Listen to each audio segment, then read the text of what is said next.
आशा करता हूं आप सब बहुत अच्छे होंगे। मेरा नाम है Mahendra Singh, MSP GK group पर आप सभी का बहुत बहुत स्वागत है। चलिए दोस्तों, शुरू करते हैं हम आज की अपनी वीडियो। जैसे कि आपने सुना होगा कुछ समय पहले न्यूज के अंदर, हमारे देश के अंदर एक नई नेशनल एजुकेशन पॉलिसी यानी कि नई राष्ट्रीय शिक्षा नीति हाल ही में लागू की जा चुकी है। अब जो ये राष्ट्रीय शिक्षा नीति भारत में लागू की गई है, ये मैं आपको बता दूं, हमारे देश में स्वतंत्र भारत की तीसरी नई शिक्षा नीति है 2020 के अंदर, जो हाल ही में 31 जुलाई 2020 को लागू हो चुकी है। अब जो ये शिक्षा नीति है, ये हमारे देश के अंदर किस रिपोर्ट के आधार पर लागू की गई है, यानी किस कमेटी के द्वारा ये लागू की गई है और नई शिक्षा नीति से संबंधित कौन सी कमेटी भारत के अंदर गठित की गई थी, वो सारी बातें आज हम अपनी वीडियो में शुरू करेंगे। शुरू करने से पहले मैं आप सबको कहना चाहूंगा, जिन्होंने भी हमारा चैनल सब्सक्राइब नहीं किया है तो वो हमारे चैनल यानी कि एमएसपी जीके ग्रुप को सब्सक्राइब कर लेना, जिससे कि आने वाली वीडियो का नोटिफिकेशन आपको मिलते रहे। बेल आइकन आप लोग जरूर दबा देना, आपको टाइम के अकॉर्डिंग नोटिफिकेशन मिलते रहेंगे और आप लोग वहां से नॉलेज ग्रहण करते रहोगे। तो चलिए शुरू करती है नई नेशनल एजुकेशन पॉलिसी यानी कि राष्ट्रीय शिक्षा। हाल ही में जो राष्ट्रीय शिक्षा नीति लागू की गई है, एनईपी 2020 के नाम से मैं इसको बोल रहा हूं, आप लोग इसको समझना, ठीक है। तो सबसे मेन पॉइंट है हमारा, जो मैं इसको करंट अफेयर्स के अकॉर्डिंग लेके आया हूं, ध्यान रहे, मैं नेशनल एजुकेशन पॉलिसी अभी नहीं पढ़ा रहा, मैं करंट अफेयर्स के अकॉर्डिंग इसमें यह बताना चाहता हूं कि किस कमेटी के द्वारा ये नेशनल एजुकेशन पॉलिसी भारत में लागू की गई है। उसके बाद हम नेक्स्ट वीडियो के अंदर पार्ट सेकंड इस वीडियो का आएगा, तो उसमें हम नेशनल एजुकेशन पॉलिसी के बारे में भी आपको डिटेल से बताएंगे कि कैसे कैसे क्या इसमें चेंजमेंट होने वाला है। तो देखिएगा, नेशनल एजुकेशन पॉलिसी 2020 तो किस कमेटी के द्वारा ये लागू की गई थी। आपके एग्जाम में, कंपटीशन एग्जाम में पूछा जा सकता है कि किस कमेटी के द्वारा ये नेशनल एजुकेशन पॉलिसी लागू की गई है। तो नेशनल एजुकेशन पॉलिसी 2020 में जो अभी आपके सामने आई है, तो उससे संबंधित एक कमेटी है कस्तूरी रंजन कमेटी। जी हां, बिल्कुल, कस्तूरी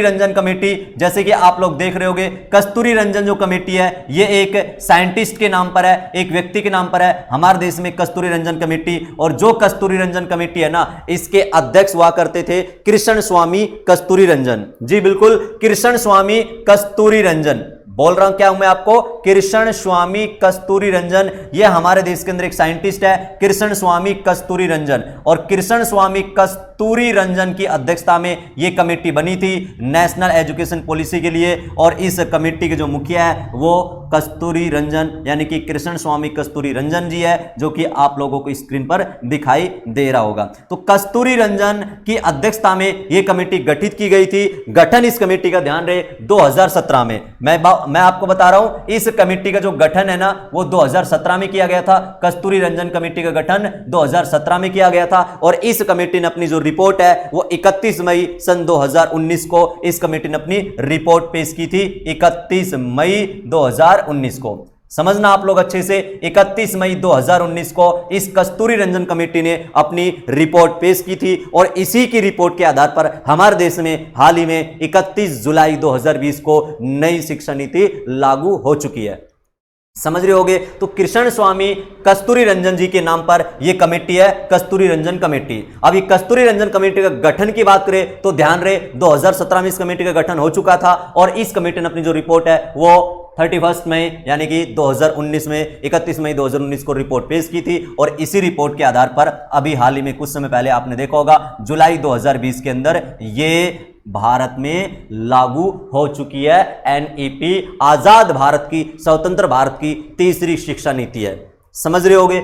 अब हम बात कर रहे थे, मैंने कहा था कि कृष्ण स्वामी कस्तूरी रंजन जी ये साइंटिस्ट है। जो ये कृष्ण स्वामी कस्तूरी रंजन है, ये ध्यान रहे, हमारे देश में ISRO, Indian Space Research Organisation, Indian Space Research Organisation के ये चेयरमैन भी रह चुके हैं। कस्तूरी रंजन कमेटी के जो मुखिया थे वो इंडियन स्पेस रिसर्च ऑर्गेनाइजेशन के चेयरमैन भी रह चुके हैं, इंडियन स्पेस रिसर्च ऑर्गेनाइजेशन के, ठीक है। इसरो के चेयरमैन 1994 से 2003 तक, ध्यान रहे, 1994 से और सन 2003 तक इसरो के चेयरमैन कृष्ण स्वामी कस्तूरी रंजन जी थे। इसरो जो कि भारत के अंदर इसका हेडक्वार्टर आप लोग देखते होंगे बंगलुरु के अंदर, विक्रम साराभाई के द्वारा इसरो की स्थापना की गई थी 15 अगस्त 1969 में। और इसरो के पहले जो चेयरमैन है वो कौन थे, जिनके द्वारा इनकी स्थापना की गई थी, विक्रम साराभाई, ये इसरो के फर्स्ट चेयरमैन थे। और वर्तमान में इसरो के चेयरमैन के सिवान है। ये चीजें आप लोग शायद आप लोग इनके बारे में पढ़ते भी होंगे।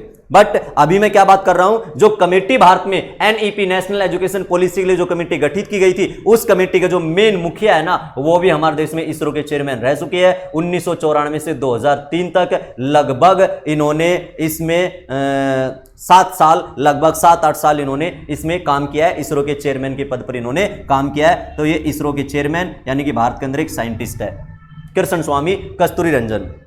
अब हम बात कर रहे थे नेशनल एजुकेशन पॉलिसी के बारे में। तो भारत में जो ये नेशनल एजुकेशन पॉलिसी है, ये ध्यान रहे केंद्र सरकार ने राष्ट्रीय शिक्षा नीति 2020 को मंजूरी फाइनल दे दी है, नई शिक्षा नीति, ठीक है। और 34 वर्ष पुरानी राष्ट्रीय शिक्षा नीति, यानी कि भारत में इससे पहले 1986 में शिक्षा नीति आई थी, तो 34 वर्ष पुरानी राष्ट्रीय शिक्षा नीति को ये 2020 वाली शिक्षा नीति प्रतिस्थापित करेंगे। यानी 34 साल बाद हमारे देश में ये नई राष्ट्रीय शिक्षा नीति आई है, 34 साल बाद। मैंने कहा था आजाद भारत की ये तीसरी शिक्षा नीति है, आजाद भारत की तीसरी शिक्षा नीति है, नेशनल एजुकेशन पॉलिसी आजाद भारत की 2020 में तीसरी है। इससे पहले भारत में अगर बात करें, आजाद भारत में फर्स्ट शिक्षा नीति 1968 में लागू हुई थी पहली आजाद भारत में शिक्षा नीति, और उसके बाद सेकंड की अगर हम बात करें तो 1986 और 1986 के 34 साल बाद 2020 में हमारे देश में केंद्र सरकार ने इस नई शिक्षा नीति को मंजूरी दे दी है, 34 साल बाद, ठीक है। तो 34 साल बाद ये नई शिक्षा नीति 1986 की शिक्षा नीति को प्रतिस्थापित करेंगी, 34 साल बाद। समझ रहे हो? तो आप लोग ये समझते चलना, हमारे देश में जो नेशनल एजुकेशन पॉलिसी भारत में केंद्र सरकार के द्वारा मंजूरी मिली है, तो उस किस कमेटी के द्वारा ये शिक्षा नीति बनाई गई थी, या किस कमेटी की रिपोर्ट के आधार पर ये शिक्षा नीति भारत में लागू की गई है, तो मैंने बताया आपको कस्तूरी रंजन कमेटी। समझ रहे होगे आप लोग, ठीक है। एक बात और ध्यान रखना, भारत में जो ministry of human resource development है, यानी कि भारत में मानव संसाधन विकास मंत्रालय है, मानव संसाधन विकास मंत्रालय, उसका भी नाम इस शिक्षा नीति के अकॉर्डिंग आप लोग देखोगे इसका भी नाम चेंज हो चुका है, अब उसको कहा जाएगा शिक्षा मंत्रालय, ठीक है। शिक्षा मंत्रालय, मानव जो एक तरह से संसाधन विकास मंत्रालय था, मानव संसाधन विकास मंत्रालय था, अब उसका नाम चेंज हो चुका है, अब हम उनको शिक्षा मंत्रालय के नाम से जानेंगे, शिक्षा मंत्रालय के नाम से। और वर्तमान में हमारे देश के एजुकेशन मिनिस्टर कौन है वर्तमान में, यानी कि ये वीडियो में 4 अक्टूबर 2020 को बना रहा हूं, तो आज की रिपोर्ट के अकॉर्डिंग अगर मैं बात करूं, वर्तमान में भारत के एजुकेशन मिनिस्टर रमेश पोखरियाल निशंक, ये वर्तमान में भारत के शिक्षा मंत्री है, ध्यान रहे, समझ रहे होगे, ठीक है। आजाद भारत के पहले शिक्षा मंत्री, हमारे देश में आजाद भारत के पहले शिक्षा मंत्री मौलाना अबुल कलाम आजाद जी बने थे। आजाद भारत के पहले शिक्षा मंत्री मौलाना अबुल कलाम आजाद, और वर्तमान में कौन है, रमेश पोखरियाल निशंक वर्तमान में भारत में शिक्षा मंत्री है, और मानव संसाधन विकास मंत्रालय का नाम शिक्षा मंत्रालय कर दिया गया है। समझ जाओगे, शिक्षा से संबंधित सारी बातें मैं कर रहा हूं, तो एक पॉइंट एक्स्ट्रा और बता दूं मैं, ठीक है आपको। हमारे देश में प्रतिवर्ष शिक्षा दिवस यानी कि राष्ट्रीय शिक्षा दिवस, नेशनल एजुकेशन डे, हमारे देश में प्रतिवर्ष नेशनल एजुकेशन डे 11 नवंबर को मनाया जाता है। प्रतिवर्ष 11 नवंबर को हमारे देश में नेशनल एजुकेशन डे मनाया जाता है, नेशनल एजुकेशन डे। अब जो नेशनल एजुकेशन डे क्यों मनाया जाता है, क्योंकि भारत के जो पहले शिक्षा मंत्री थे, भारत के पहले शिक्षा मंत्री कौन थे, मौलाना अबुल कलाम आजाद। तो मौलाना अबुल कलाम आजाद का जो जन्म दिवस है, उनका जो बर्थडे है, वो 11 नवंबर के दिन आता है, यानी कि 11 नवंबर 1888, 11 नवंबर सन 1888 को मौलाना अबुल कलाम आजाद का जन्म सऊदी अरब के अंदर हुआ था, मक्का शहर में। समझ रहे हो मैं क्या कह रहा हूं? भारत के जो पहले शिक्षा मंत्री थे मौलाना अबुल कलाम आजाद, उनका जन्म 11 नवंबर 1888 को हुआ था सऊदी अरब के मक्का शहर में, और उनके जन्म उपलक्ष्य में हम भारत में प्रतिवर्ष सन 2008 से नेशनल एजुकेशन डे उनके जन्म उपलक्ष्य में मनाते आ रहे हैं। उनके जन्म उपलक्ष्य में प्रतिवर्ष ये दिवस मनाया जाता है, मौलाना अबुल कलाम आजाद के जन्म उपलक्ष्य में। तो नेशनल एजुकेशन डे भारत में 11 नवंबर को मनाया जाता है, 2008 से मनाया जा रहा है। और ये क्यों मनाया जाता है, यानी 11 नवंबर को क्यों मनाया जाता है, क्योंकि 11 नवंबर को हमारे देश के आजाद भारत के पहले शिक्षा मंत्री का बर्थडे है, उनका बर्थडे है, उनका जन्म दिवस है। यानी कि 11 नवंबर 1888 को मौलाना अबुल कलाम आजाद का जन्म सऊदी अरब के मक्का शहर में हुआ था, 11 नवंबर 1888 को, ठीक है। 22 फरवरी 1958, 22 फरवरी 1958 को इनका देहांत हो गया था। 22 फरवरी 1958 को इनका डेथ हो गया था। शिक्षा मंत्री जो भारत के थे पहले, उनका।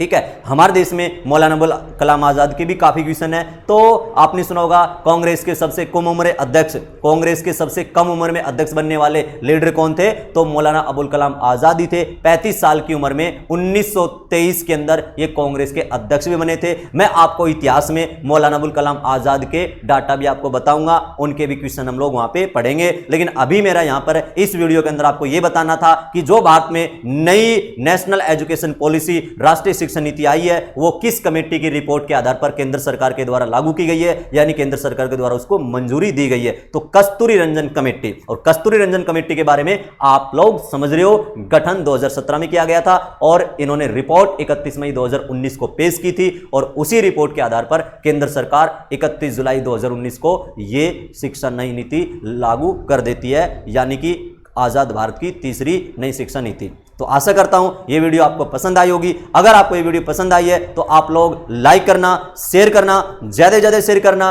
और मैं बार बार बोल रहा हूं, जिन्होंने भी चैनल सब्सक्राइब नहीं किया है वो चैनल एमएसपी जीके गुरु को सब्सक्राइब कर लेना, जिससे कि आने वाली वीडियो के नोटिफिकेशन आपको मिलते रहे और आप लोग आने वाली वीडियो से भी ऐसी नॉलेज ग्रहण करते रहो, जिससे कि आपके एग्जाम हॉल में आपको बेनिफिट मिले। थैंक यू सभी को।